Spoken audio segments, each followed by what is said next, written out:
नमस्कार किसान भाइयों, आपका स्वागत है हमारे धाकड़ एग्रीकल्चर यूट्यूब चैनल पर। किसान भाइयों, आज की इस वीडियो में हम आपको बताने वाले हैं लहसुन की फसल में जब आपकी लहसुन की फसल 60 से 70 दिन की हो जाती है तो उसमें पौधे की वृद्धि विकास के लिए हमें ऐसे कौन से खादों को डालना चाहिए जिससे कि लहसुन की फसल में अच्छी से अच्छी पैदावार हो और थ्रिप्स की समस्या को कैसे कंट्रोल करें। साथ ही साथ किसान भाइयों, अगर आपकी लहसुन की फसल 60 से 90 दिन के बीच अगर लहसुन की फसल में कोई बीमारी आ जाती है तो उससे वह लहसुन का उत्पादन आधा रह जाता है। इसलिए आपको लहसुन की फसल में थ्रिप्स, फंगस आदि प्रकार की बीमारियों और खाद कब डालना चाहिए किसान भाई, तो आज के इस वीडियो में हम आपको बताने वाले हैं। जो भी किसान भाई हमारे यूट्यूब चैनल पर पहली बार आए हो, चैनल को सब्सक्राइब कर दीजिए और नोटिफिकेशन को ऑल कर दीजिए ताकि आपको नई से नई जानकारी जल्द ही नोटिफिकेशन में प्राप्त हो जाएगी। तो किसान भाइयों, अब बात करते हैं, जब आपकी लहसुन की फसल किसान भाइयों 60 से 70 दिन की हो जाती है तो आपको लहसुन की फसल में सबसे पहले तो आपको डीएपी खाद लेना चाहिए। डीएपी खाद से एक तो पौधे में वृद्धि विकास बना रहेगा, साथ ही साथ डीएपी खाद डालते हैं जिससे पौधे में एक तो हरापन पे आता रहता है धीरे धीरे, और जब वह डीएपी खाद डालते हैं तो उससे पौधे में जो भोजन बनता है वह तने के पास स्टोर होता है और वह धीरे धीरे कंद में प्रवेश करता है जिससे कंद के वृद्धि विकास में बहुत ही लाभकारी होता है। अगर आप लहसुन की फसल में 60 से 70 दिन होने के बाद डीएपी नहीं डालते हैं तो आपके लहसुन की फसल में उत्पादन आधा रह जाएगा, कंद का आकार नहीं बढ़ पाएगा। इसलिए किसान भाई, आपके लहसुन की फसल में डीएपी खाद डालें जिससे कि लहसुन में कंद में अच्छे से ग्रोथ हो और थ्रिप्स, फंगस आदि प्रकार की बीमारियों से लड़ सके, तना अच्छे से चल सके। तो किसान भाइयों, आपको इसके साथ माइक्रो न्यूट्रिएंट आपको खाद लेना है 8 से 10 किलोग्राम। अच्छे कंपनी का आता है, आप मार्केट से ले सकते हैं किसान भाइयों, अच्छी कंपनी का।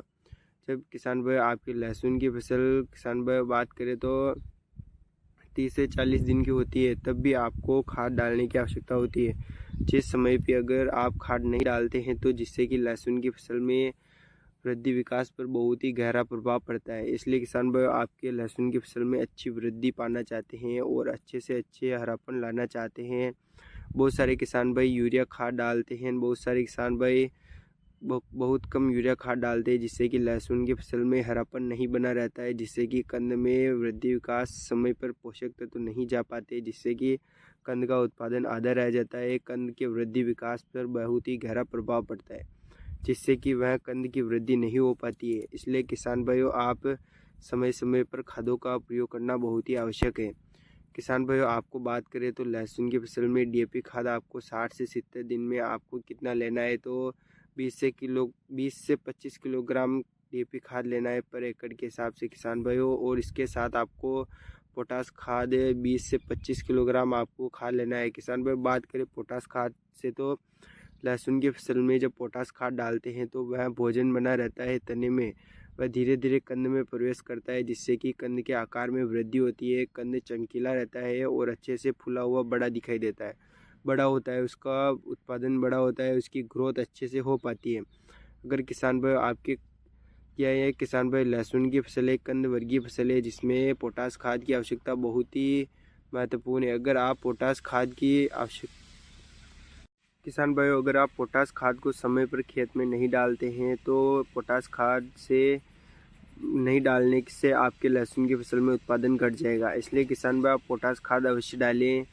और किसान भाई बात करें तो नाइट्रोजन पर एकड़ के हिसाब से डालना बहुत ही आवश्यक है। अगर आपने नाइट्रोजन नहीं डाला है तो किसान भाई, नाइट्रोजन से एक तो तने में ऊपर से पीलापन की समस्या कहीं कहीं पर दिखाई दे रही हो तो वह धीरे धीरे ख़त्म हो जाएगी। साथ ही साथ किसान भाई, अच्छे से तने में वृद्धि विकास होगा और हरापन दिखाई देगा। किसान भाई, आपको नाइट्रोजन कितना लेना है, तो 15 किलोग्राम नाइट्रोजन लेना है किसान भाई। और इसके साथ आपको कैल्शियम नाइट्रेट आपको 10 से 15 किलोग्राम लेना है जिससे कि तना अच्छे से ग्रोथ करेगा, जिससे कि यह कैल्शियम भी पौधे को प्राप्त हो जाएगा। उसके साथ ही कैल्शियम नाइट्रेट जो नाइट्रेट रहता है वह भी रहता है, उसमें भी पौधे के वृद्धि विकास में बहुत ही लाभकारी होता है। आपको पर एकड़ के हिसाब से डालना है किसान भाइयों। 1 किलोग्राम किसान भाइयों आपने बोरोन नहीं डाला है तो आप 1 किलोग्राम बोरोन भी डाल सकते हैं जिससे कि पौधे में अच्छे से वृद्धि विकास बना रहेगा पौधे में जो पत्तियां अच्छे से वृद्धि करेगी और कंद भी चमकीला रहेगा। किसान भाई, जड़ों के लिए किसान भाई बात करें तो आप जड़ों के अच्छे वृद्धि विकास के लिए जो किसान भाई जड़ों में फंगस लग जाते हैं उसके लिए आपको जड़ों के लिए किसान भाई बात करें तो क्लोरोफाइरीफॉस आपको पर एकड़ के हिसाब से 2 किलोग्राम आपको लेना है। किसान भाई, अगर आप डालते हैं तो आपको जड़ों के वृद्धि विकास में बहुत ही अच्छा रिजल्ट देखने को मिलेगा। साथ ही साथ जड़ें अच्छे से वृद्धि करेगी तो पौधा भी अच्छे से चल पाएगा। किसान भाइयों, बात करते हैं जब आपके लहसुन की फसल में थ्रिप्स की समस्या कहीं पर देखने को मिलती है तो आप थ्रिप्स का जड़ से सफाया करने के लिए किसान भाइयों थ्रिप्स के लिए आपको हर 10 दिन में एनसीफेट के साथ आप प्रोफेनोफास साइपरमेथ्रिन डाल सकते हैं। इससे मिलाकर आप स्प्रे कर देते हैं तो आपके लहसुन की फसल में थ्रिप्स की समस्या भी धीरे धीरे खत्म हो जाएगी। किसान भाई, अगर आपके लहसुन की फसल में थ्रिप्स पौधे के ज़्यादा जनसंख्या में लग गया है तो पौधे को बहुत ही घातक नुकसान पहुंचा सकता है। इसलिए किसान भाई, आप समय समय पर थ्रिप्स की कंट्रोल कर सकते हैं। इसके 10 दिन के बाद किसान भाई, आप अगला 10 दिन निकलने के बाद किसान भाई बात करें तो आपको एनसीफेट के साथ लेमड़ा लेना है। इसका स्प्रे भी आप करें जिससे कि लहसुन की फसल में थ्रिप्स की समस्या कंट्रोल हो जाएगी।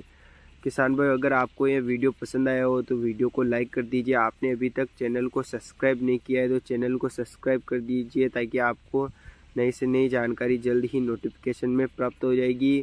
और लहसुन की फसल में यह वीडियो ज़्यादा से ज़्यादा किसान भाइयों को शेयर करें ताकि वो भी इस वीडियो के माध्यम से लहसुन की फसल में अच्छा से अच्छा प्रॉफिट कमा सके। तो किसान भाइयों, जय जवान जय किसान।